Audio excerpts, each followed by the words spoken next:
Hello friends, welcome to this channel.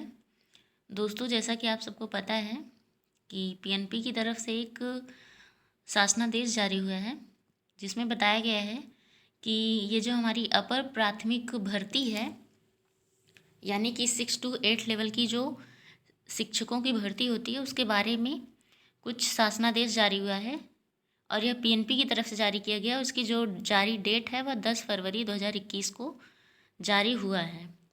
आइए देखते हैं इसके बारे में क्या क्या इसके बारे में कहा गया है और इसमें क्या क्या संशोधन हो सकता है। इन सभी बातों को ध्यान में रखते हुए आइए चलते हैं, हम इस शासनादेश को पढ़ते हैं। तो दोस्तों, इसमें विषय दिया है कि प्रदेश के अशासकीय सहायता प्राप्त जूनियर हाई स्कूलों में प्रधानाध्यापक एवं सहायक अध्यापक के रिक्त पदों पर चयन हेतु भर्ती परीक्षा आयोजित कराने के संबंध में, यानी कि यह जियो की तरफ से जारी हुआ है। तो ये जो जारी हुआ है, यहाँ से जो उनके आगे के अधिकारी हैं वो देखेंगे, यानी कि पीएनपी से इसकी सारी देख रेख होगी और वहीं से इसका आयोजन होगा। तो आइए चलते हैं, इसके देखते हैं इसमें कि क्या क्या मांग रहा है और इसमें क्या क्या विशेषताएं हैं। तो दोस्तों, इसमें कहा गया है कि कृपया उपर्युक्त विषयक अपने पत्रांक जूनियर शिक्षक भर्ती दिनांक 22/1/2021 का संदर्भ ग्रहण करने का कष्ट करें, जिसके द्वारा प्रदेश के शासकीय सहायता प्राप्त जूनियर हाई स्कूलों में प्रधानाध्यापक एवं सहायक अध्यापक के रिक्त पदों पर चयन हेतु भर्ती परीक्षा आयोजित कराए जाने के संबंध में कतिपय बिंदुओं पर पुनः मार्गदर्शन मांगा गया है, जिसमें कम से कम भर्ती परीक्षा आयोजित कराए जाने की कार्यवाही के संबंध में बिंदुवार निम्नवत निर्देश हैं। जिसमें बिंदु पहला है, इसमें कहा गया है कि के संबंध में अवगत कराना है कि उत्तर प्रदेश मान्यता प्राप्त बेसिक स्कूल यानी कि जूनियर हाई स्कूल अध्यापकों की भर्ती और सेवा की शर्तें नियमावली 1978 के नियम 4 में मान्यता प्राप्त जूनियर हाई स्कूल में सहायक अध्यापक के पद पर भर्ती हेतु न्यूनतम अर्हताओं का उल्लेख है, जिसमें सहायक अध्यापक के पद पर भर्ती हेतु न्यूनतम शैक्षिक अर्हता स्नातक निर्धारित किया गया है। अतः सहायक अध्यापक के पद पर भर्ती हेतु परीक्षा का स्तर जो है वह स्नातक रखा जाएगा।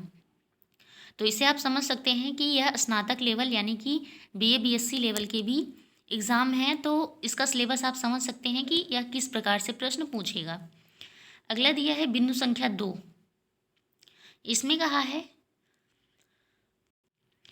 के संबंध में अवगत कराना है कि निःशुल्क एवं अनिवार्य बाल शिक्षा का अधिकार अधिनियम 2009 में जूनियर हाई स्कूल हेतु निर्धारित मान्य एवं मानकों के अनुसार जूनियर हाई स्कूलों में भाषा विज्ञान गणित एवं सामाजिक विषय के अध्यापकों की उपलब्धता सुनिश्चित कराए जाने के उल्लेख हैं। अतः सहायता प्राप्त जूनियर हाई स्कूल में सहायक अध्यापक के पद पर चयन हेतु भाषा विज्ञान गणित एवं सामाजिक विषय हेतु परीक्षा आयोजित कराई जाएगी। भाषा से आप समझ सकते हैं कि यहाँ पर आपकी जो लैंग्वेज है, जैसे कि हिंदी, संस्कृत और इंग्लिश, तो यह आपका भाषा के अंतर्गत है। उसके साथ है विज्ञान गणित एवं सामाजिक विषय हेतु परीक्षा आयोजित कराई जाए। इस हेतु भाषा विज्ञान गणित एवं सामाजिक विषय हेतु स्नातक स्तरीय पाठ्यक्रम के आधार पर स्नातक स्तरीय परीक्षा आयोजित कराई जाए। सामान्य ज्ञान का प्रथम प्रश्न पत्र सभी अभ्यर्थियों के लिए अनिवार्य होगा। भाषा सामान्य अध्ययन तथा विज्ञान एवं गणित में किसी एक खंड का अभ्यर्थी को चयन करना है।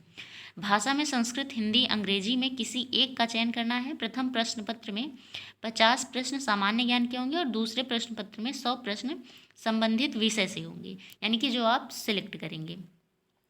अगला दिए बिंदु संख्या 3 के संबंध में अवगत कराना है, यानी कि बताना है कि उत्तर प्रदेश मान्यता प्राप्त basic school junior high school अध्यापकों की भर्ती और सेवा की शर्तें नियमावली 1978 में प्रधानाध्यापक के पद पर चयन हेतु न्यूनतम शैक्षिक अर्हता स्नातक के साथ साथ अध्यापक के रूप में 5 वर्षों का शिक्षण अनुभव प्राविधानित किया गया है।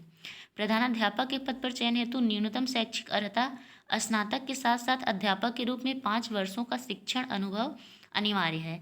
प्रधानाध्यापक के पद पर चयन हेतु अर्हता का परीक्षण स्नातक स्तरीय पाठ्यक्रम के आधार पर सामान्य प्रशासनिक क्षमता एवं अन्य विषयों के ज्ञान पर आधारित प्रश्न पत्र का निर्माण किया जाए एवं एक प्रश्न पत्र शिक्षा विभाग से संबंधित विभिन्न अधिनियमों नियमों शासनादेशों शिक्षा विभाग से संबंधित गठित विभिन्न आयोगों समितियों एवं उनकी संस्तुतियों शिक्षा नीतियों के संबंध में उनकी विभागीय कार्यक्रमों तथा योजनाओं संबंधी का परीक्षण करने हेतु निर्धारित कर दिया जाए। तो आप समझ सकते हैं कि जो प्रधानाध्यापक और सहायक अध्यापक दोनों पोस्ट हैं वो अलग अलग हैं और उनके लिए अलग अलग योग्यताएं भी मांगी गई हैं। इसके साथ ही बिंदु संख्या 4, 5, 6 के संबंध में बताया जाता है कि अशासकीय सहायता प्राप्त जूनियर हाई स्कूल में चयन की कार्यवाही उत्तर प्रदेश मान्यता प्राप्त basic school junior high school अध्यापकों की भर्ती एवं सेवा की शर्तें। तो इसको आप पॉज करके पढ़ लीजिएगा, इसी तरीके से इसमें बताया गया है। और यहाँ पर जो मेन बात है वो आ जाती है कि यहाँ कहा गया है कि ये वाला जो आप ऑप्शन देख रहे हैं यहाँ से लेकर यहाँ तक, ये कह रहा है कि आधार पर पहले करा लिया जाए, तत्पश्चात टेट यानी कि टीईटी परीक्षा 2020 का आयोजन किया जाए। अगला दिया है भर्ती परीक्षा हेतु निम्नोक्त पाठ्यक्रम निर्धारित किया जाता है। ये आपका सिलेबस है, तो आप इसका स्क्रीनशॉट ले सकते हैं। इसका जो फर्स्ट पेपर है उसका सिलेबस है ये, जैसे कि राष्ट्रीय और अंतर्राष्ट्रीय महत्व की समसामयिक घटनाएं, भारत का इतिहास एवं भारतीय राष्ट्रीय आंदोलन, भारत का भूगोल, भारतीय राजनीति एवं शासन, संविधान, राजनीतिक व्यवस्था, पंचायती राज, लोक नीति, आधिकारिक प्रकरण आदि, आर्थिक एवं सामाजिक विकास, सतत विकास, गरीबी अंतर्दृष्टि, जनसांख्यिकी, सामाजिक क्षेत्र के इनिशिएटिव आदि।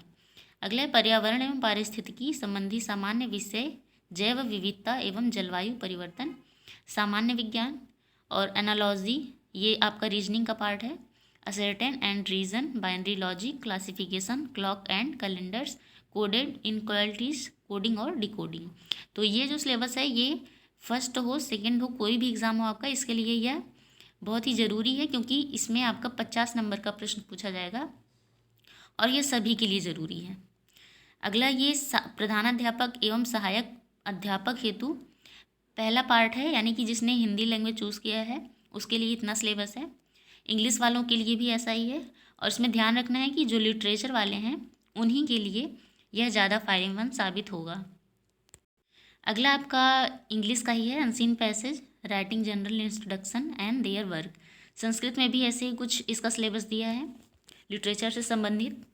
उसके बाद खंड खा है, यानी कि जिसने सोशल साइंस चूज़ किया है उसके लिए इतिहास जानने के स्रोत, पाषाणकालीन संस्कृति, ताम्रपाषाणिक संस्कृति, वैदिक संस्कृति, 6ठी शताब्दी ईस्वी पूर्व का भारत, भारत के प्रारंभिक राज्य, भारत में और साम्राज्य की स्थापना, ये मौर्योत्तरकालीन 6ठी शताब्दी का धार्मिक, इस्लाम का भारत में आगमन, मुगल साम्राज्य, संस्कृति पतन, यूरोपीय शक्तियों को भारत में आगमन एवं अंग्रेजी राज्य की स्थापना, भारत में कंपनी राज का विस्तार, भारत में नवजागरण, भारत में राष्ट्रवाद का उदय, स्वाधीनता आंदोलन, स्वतंत्रता प्राप्ति, भारत विभाजन, स्वतंत्र भारत की चुनौतियाँ, हम और हमारा समाज, ग्रामीण एवं नगरीय समाज व रहन सहन, जिला प्रशासन, हमारा संविधान।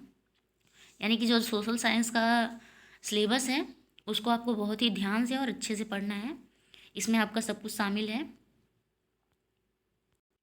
आगे ये खनिज संसाधन, उद्योग धंधे, भारतीय अर्थव्यवस्था, इसी के साथ में आपका सोशल साइंस जो है समाप्त होता है। इसके बाद आता है खंड ग, यानी कि जिन्होंने मैथ और साइंस में चूज़ किया है उसके लिए मैथ जो है बहुत ही अच्छे से पढ़ना है।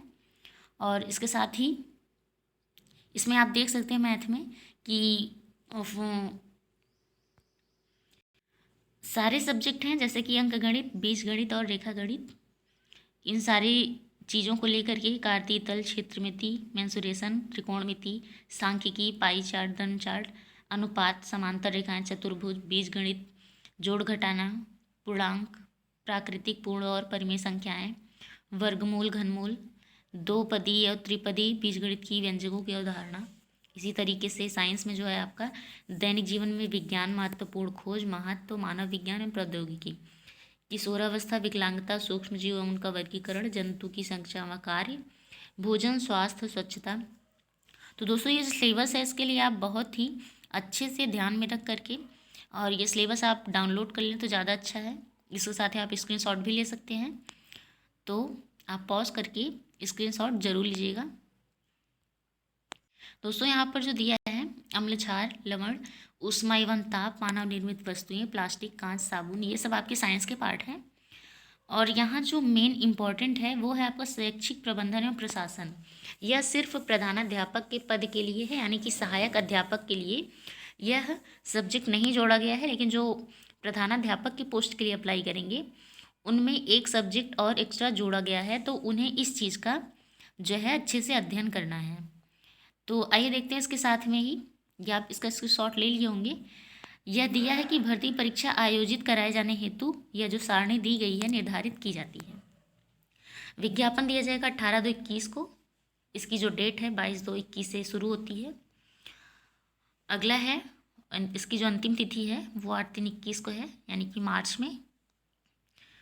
ऑनलाइन शुल्क जमा करने की अंतिम तिथि है 9/3/21, यानी कि यह भी मार्च में ही है।